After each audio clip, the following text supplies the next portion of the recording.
So Joel Klatt made a pretty big statement on a show this week. I was catching up with a little bit of what some of the experts had to say over the last couple of weeks. Obviously, Nick Saban in Alabama, that's been a huge talk of college football. It's been the talk of college football during this offseason so far.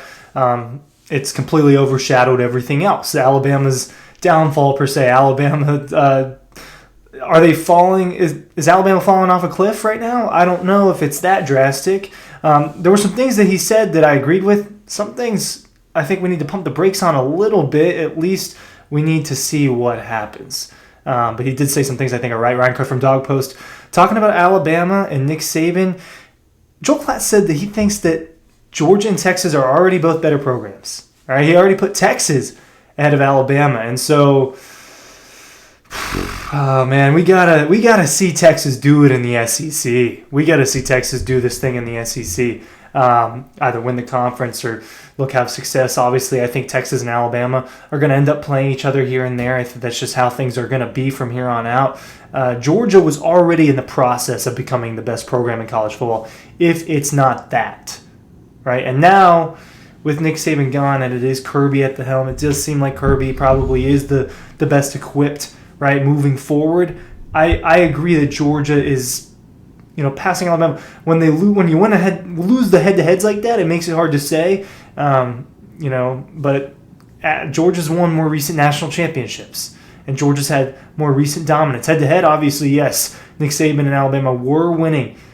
Texas, on the other hand, did beat Alabama last season, right? Regular season game, it's in Tuscaloosa. Texas still a part of the Big 12. Alabama didn't really know who they were that day. Right? I mean, Jalen Milroe literally was benched the following week.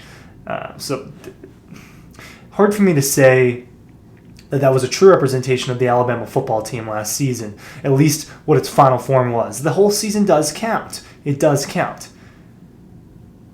Kalen DeBoer is a good coach. Alabama's going to... Here are things that I know. Kalen DeBoer is a good coach. He wins everywhere he goes. Alabama is still a top program. That name matters.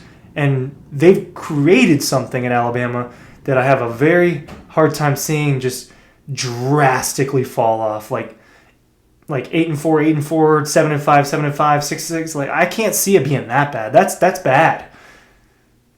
Another fact, they will take a step back. All right, Alabama is going to take a step back. You're removing the GOAT. You're removing the GOAT from a football program. He made them what they are in the modern era.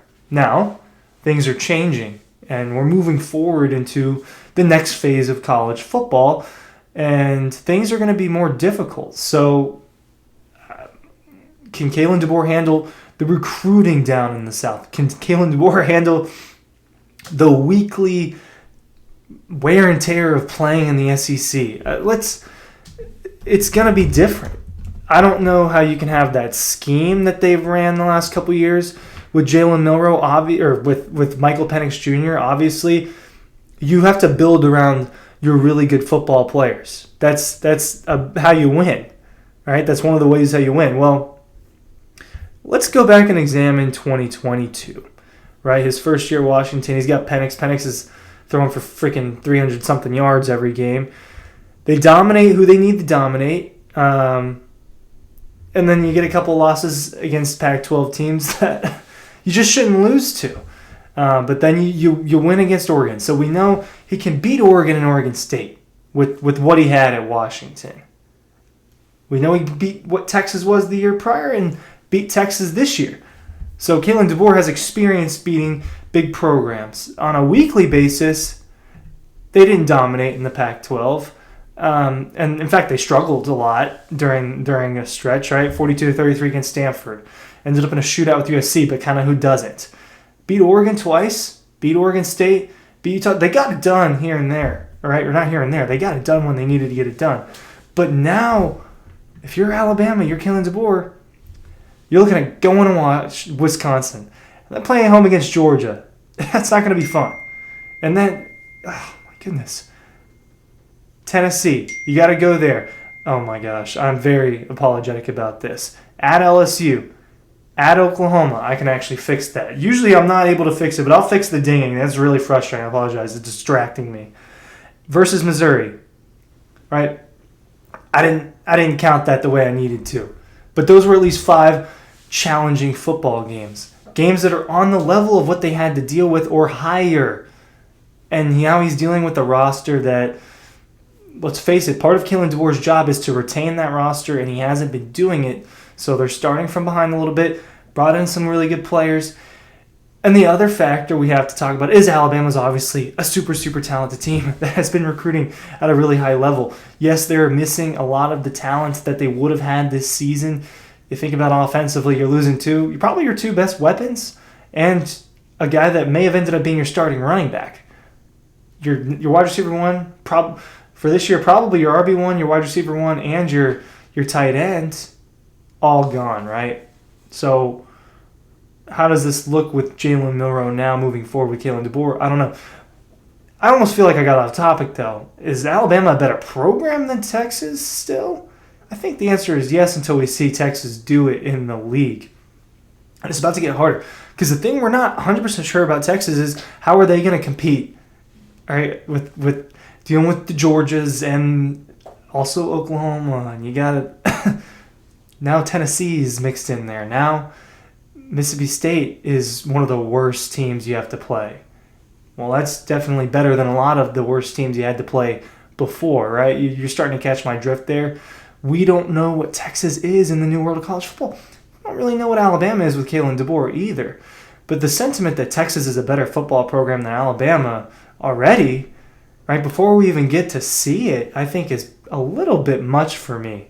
It's a little bit much for me. But some of the other things that Joel Klatt was talking about in there about, the fact that they will take a step back, but it's not going to be a total nosedive. I agree. I just have a hard time seeing Alabama become a poor football program. If DeBoer is able to maintain the culture there is and also establish a little bit of his own, at the end of the day, it's about winning football games. And if Alabama doesn't make a 12-team playoff, yeah, I don't want to talk to an Alabama fan after that. That maybe I do, but you don't want to talk to an Alabama fan after that. After what's been happening, someone else called Alabama fans trust. I think it was Josh Pate. Look, I pay attention to what other people are saying. I try to at least. I saw Josh Pate call Alabama fans 30 and under trust fund babies. Right? Are they about to have the fund ripped out from under them? Is that what's about to happen? To me, that seems a little bit drastic, and that's harsh parenting. But this is a harsh college football world now. It's different. You saw what happened with Caleb Downs. A lot of people thought it was a done deal that he was coming to Georgia, and all of a sudden he's an Ohio State Buckeye. I'm going to Ohio State. That's the way of the world now. The commitment is not as strong as a word. It's not as strong, right? And these commitments change. Now, you can't always blame the person. The rules are different now, and they have the ability to make these choices and do these things. But if you're Alabama, it's not looking great. But I think I need to see a little bit more to say that Texas is just a better football program. Maybe I'm a little naive in saying that, and when you remove Nick Saban from a situation, it just automatically isn't one of the top programs anymore because he was the program, right? And there is some truth to that. Alabama had dark years in between Nick Saban and Bear Bryant, right? There was some good in the middle of all of that, but there was a lot of darkness in between it. And Nick Saban, when he got to Alabama, he was like, this is how we do this thing. And this is how you win over and over again. It can happen at Alabama. Alabama's not the only place that can happen at, and Texas is one of them. And Texas does have a guy like that. So I definitely wanted to consider both sides of this thing. Need to see more out of Texas before I just say they've taken over as a better program than Alabama. I think it's fair. Call it bias if you want. This is the Dawg Post, but it's fair to say that Georgia's the best program in college football right now. But I need a little bit more out of Texas. I'm linking our newsletter down below. We've got resurfacing a story of Uga, right, that Dylan Weber wrote for Dawg Post a few years back. So make sure you're checking that out on the site, and you can find all sorts of things over there, all UGA football related. Thank you for watching.